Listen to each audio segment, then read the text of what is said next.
What's up guys, how you all doing? So in this video, I am going to be bringing you a pretty good setup. In fact, I've looked around the internet and I cannot find any MacBook Pro that has got more storage and more power than this particular one. So let me get into it and tell you exactly what I've got set up here.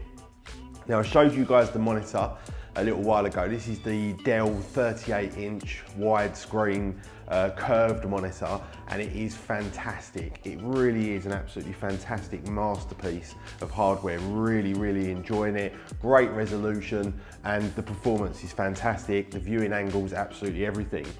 Now, what is it that makes this what I consider to be the most powerful MacBook Pro in the world? First of all, you've got the highest specification MacBook Pro here that you can buy. So this has got the highest processor, it's got the most amount of memory, it's the highest one that you can go out and buy on Apple's website today. So in terms of the MacBook Pro itself, okay, that's a powerful MacBook Pro, but loads of people have got this model. This is not what makes it the most powerful MacBook Pro in the world. What does is these two bad boys that I've got sitting over here. Now these are the Sonnet external graphics breakaway boxes, and in each one of these boxes I've got an AMD RX 580 8GB graphics card. Now there are other graphics cards that are more powerful than this. You could put an NVIDIA 1080 Ti in here, you could put an AMD Vega Frontier in here. It's completely up to you. You can use whatever graphics cards you like. I went with the RX 580s because they're a great price graphics card with good performance, and they're completely compatible out of the box with the MacBook Pro on High Sierra. So with these two, you get absolutely insane performance in terms of graphics, in terms of also things like encoding and various other bits and pieces as well. Now, if you guys want to see the benchmarks and some more kind of geeky, boring detail about exactly what this puts out, then let me know. Let me know the kind of benchmarks you want me to run, the programs you want me to use. Hit that like button, leave a comment, and I will endeavour to do that in a future video.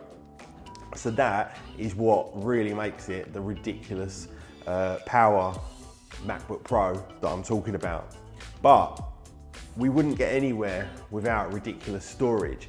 And as you guys know, I use QNAP for all of my storage needs, as well as some CalDigit as well.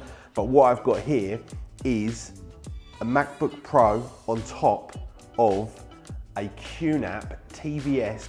Now you can get these in Thunderbolt 2 and Thunderbolt 3, and the beautiful thing about this particular QNAP storage is that not only does it have 10 gigabit Ethernet, so you can share it across your entire network at 10 gigabit, but also with the Thunderbolt, you can connect it directly into your device and get insane performance. Now again, if you want me to do all benchmarks and all that kind of geeky, boring stuff, let me know. Hit that like button, leave a comment, tell me what you want to do, and I'll do it on the storage as well if you want me to. Now what I love about this particular box is that you've got a ridiculous amount of storage options. Now on here on the front, you've got 12 storage bays. You've got 4 SSD and 8 SATA drive spaces. In fact, you could put SSD in all of these as well. Now inside this, you've also got 2 M2 SSD slots as well. And the way that I have it set up is using something called tiered storage. So the most active data that I use goes on the M2 SSD. The second most active data that I use goes on the SSD, and then the stuff that you're storing that you're not using very often, your archive for example, that goes on the SATA.